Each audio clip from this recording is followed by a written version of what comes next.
மீன் மார்க்கெட்டில் கரவலையில் வந்து பொடி வேகான நண்டுங்க. இந்த நண்டில் பெருசாக ஒன்றும் சதைகள் இருக்காதுங்க. ஆனால் இந்த நண்டை குழம்பு வச்சு சாப்பிட அவ்வளோ ஒரு மனமாக இருக்குங்க. நம்ம நண்டு குழம்பு 2 வகையாக வைப்போங்க. ஒன்று புளி கரைச்சி வைப்போம், ஒன்று புளி கரைக்காமல் வைப்போங்க. இன்னைக்கு புளி கரைக்காம தான் குழம்பு ரெடி பண்ண. கறி மசாலா போடுவோங்க.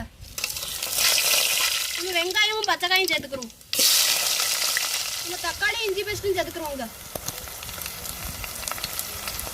இப்போ நம்ம கறி மசாலா பொடியும் மட்டன் பொடியும் சேர்த்துக்கிறோங்க. தேங்காய் சேர்த்துக்கிறோங்க. இப்போ இந்த மசாலாவோடைய நண்டையும் உருளைக்கிழங்கையும் சேர்த்துக்கிறோங்க.